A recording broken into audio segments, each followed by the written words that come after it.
ইশরাককে 24 ঘন্টার মধ্যে মেয়র না করলে কঠিন আন্দোলনের হুঁশিয়ারি। নগর ভবনের ভেতরে ফটকে অবস্থায় নিয়ে বিক্ষোভ করছে ইশরাক হোসেন সমর্থক ও কর্পোরেশনের শ্রমিক ইউনিয়নের বড় একটি অংশের কর্মচারীরা। আজ সোমবার দুপুরে সচিবালয়ে আওয়ামী লীগ বিক্ষোভ দেশে সরকারি কর্মচারীদের এই কর্মসূচি পালনের আহ্বান। বেলা 2:30টার দিকে আজকের কর্মসূচি সমাপ্তি ঘোষণা করা হয়। এই ধরনের কর্মসূচি পালনের জন্য সচিবালয়ের বাইরে সারা দেশের সরকারি দপ্তরের কর্মচারীদের প্রতি আহ্বান জানানো হয়েছে। কারাগারেই বই পড়ছেন পলক, চাইলেন আইনের বইও। অন্তর্বর্তীকালীন সরকারের মান অভিমানের কোনো সুযোগ নেই বললেন তারেক রহমান। ঈদযাত্রা নির্বিঘ্ন করতে কুমিল্লায় মহাসড়কের দুই পাশে শতাধিক অবৈধ স্থাপনা উচ্ছেদ। বিএনপির নেতা ইশরাক হোসেন আগামী 24 ঘন্টার মধ্যে ঢাকা দক্ষিণ সিটি কর্পোরেশনের মেয়র হিসেবে শপথ পড়ানো না হলে আবারও কঠিন আন্দোলনের হুঁশিয়ারি দেওয়া হয়েছে। আজ সোমবার বেলা 2:30টার দিকে ঢাকা দক্ষিণ সিটি কর্পোরেশন প্রধান কার্যালয়ে নগর ভবনের ভেতরে ফটকে অবস্থায় কর্মসূচি থেকে এই ঘোষণা দেওয়া হয়। ঘোষণাটি দেন এই কর্মসূচির প্রধান সমন্বয়ক সাবেক সচিব মশিউর রহমান। ঘোষণার পর আজকের মতো কর্মসূচি শেষ করা হয়। মশিউর রহমান সাংবাদিকদের বলেন, আমরা 48 ঘন্টা আলটিমেটাম দিয়েছিলাম, যার 24 ঘন্টা শেষ হয়েছে, কিন্তু দাবি মেনে নেওয়া হয়নি। আগামী 24 ঘন্টার মধ্যে যদি প্রকৌশল ইশরাক হোসেনের মেয়র শপথ পড়ানো না হয় তাহলে আবারও কঠিন থেকে কঠিনতম আন্দোলনে নামব। আন্দোলনের মধ্যে ঢাকাবাসী তাকে মেয়র পদে বসাবে। মশিউর রহমান আরও বলেন, শান্তিপূর্ণ কর্মসূচি চলাকালে যদি না মানা হয় তাহলে আরও কঠোরভাবে আন্দোলন করা হবে। সিএমএম আদালতে নেওয়া হয় সাবেক ডাক, টেলিযোগ ও তথ্য প্রযুক্তি প্রতিমন্ত্রী জুনায়েদ আহমেদ পলককে। আজ সোমবার সকালে কারাগারে বই পড়ার সময় কাটতে সাবেক ডাক, টেলিযোগ ও তথ্য প্রযুক্তি প্রতিমন্ত্রী জুনায়েদ আহমেদ পলককে আইন বিষয়ক বই তিনি পড়তে চেয়েছেন। তার আইনজীবীদের কাছে 5টি বই চেয়েছেন।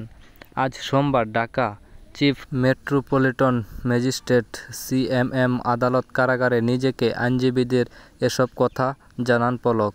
তিনি আজ আদালতে নেওয়ার সময় গণমাধ্যম কর্মীদের কোনো প্রশ্নের উত্তর দেয়নি। কাশিমপুর হাই সিকিউরিটি কারাগার জ্যেষ্ঠ কারাগারে তবারত আবদুল্লাহ আল মামুন জনাব, সরকার ঘোষিত নিষিদ্ধ বই ছাড়া যে কোনো ধরনের বই কারাবন্দী কারাগারে নিয়ে আসতে পারেন। তবে সরবরাহের আগে কারা কর্তৃপক্ষ সেসব বই পরীক্ষা নিরীক্ষা করেন। সবকিছু যাচাই বাছাই করে তারপর বইগুলো সংশ্লিষ্ট কারাবন্দীর কাছে পৌঁছে দেওয়া হয়। দাউদকান্দি ঢাকা চট্টগ্রাম মহাসড়কে 4 লাইনের দুটি পাশে থেকে শতাধিক অবৈধ স্থাপনা উচ্ছেদ করেছেন প্রশাসন।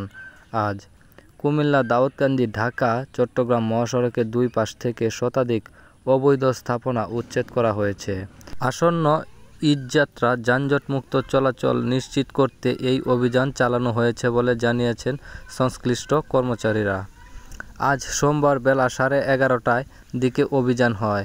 এতে অসংখ্য ন্যায় স্থানীয় প্রশাসনের পাশাপাশি সড়ক ও জনপথ সহজ বিভাগ, সেনাবাহিনী, হাইওয়ে পুলিশ ও থানা পুলিশ। বেলা 3:30টার অভিযান শেষ হয়। ঢাকামুখী লেন দাউদকান্দি উপজেলা স্বাস্থ্য কমপ্লেক্স এলাকা থেকে ঢাকা মতলব সড়ক পর্যন্ত, এই চট্টগ্রামমুখী লেন প্রেন সরকারি প্রাথমিক বিদ্যালয় থেকে শ্যামলী পরিবহন কাউন্টার পর্যন্ত অবৈধ স্থাপনা উচ্ছেদ করা হয়। অন্তর্বর্তী সরকারের অধীনে অবৈধ ও নিরপেক্ষ জাতীয় নির্বাচন দেখার প্রত্যাশা কথা জানিয়েছেন বিএনপির ভারপ্রাপ্ত চেয়ারম্যান তারেক রহমান। তিনি বলেছেন, সরকার অবৈধ জনগণের ন্যায্য দাবি মানতে বাধ্য। এখানে সরকারের মান অভিমান, রাগ বা বিরাগের কোনো সুযোগ নেই। বরাবর ঢাকা ডিপ্লোমা ইঞ্জিনিয়ারিং ইনস্টিটিউট মিলনায়তনে ন্যাশনাল পিপলস পার্টি 18তম প্রতিষ্ঠাবার্ষিকী আলোচনা সভায় লন্ডন থেকে ভার্চুয়াল যুক্ত হয়ে তারেক রহমান এ কথা বলেন। সরকারের গঠনমূলক সমালোচনা করার আহ্বান জানিয়ে তারেক রহমান বলেন, জনগণের সরকারি ভোট নির্বাচন সরকার, অন্তর্বর্তীকালীন সরকার বা তত্ত্বাবধায়ক সরকারই হোক, নাগরিক সরকারের গঠনমূলক সমালোচনা জারি রাখতে হবে। দেশের জনগণের সরকারের করুণা পাত্র নয়।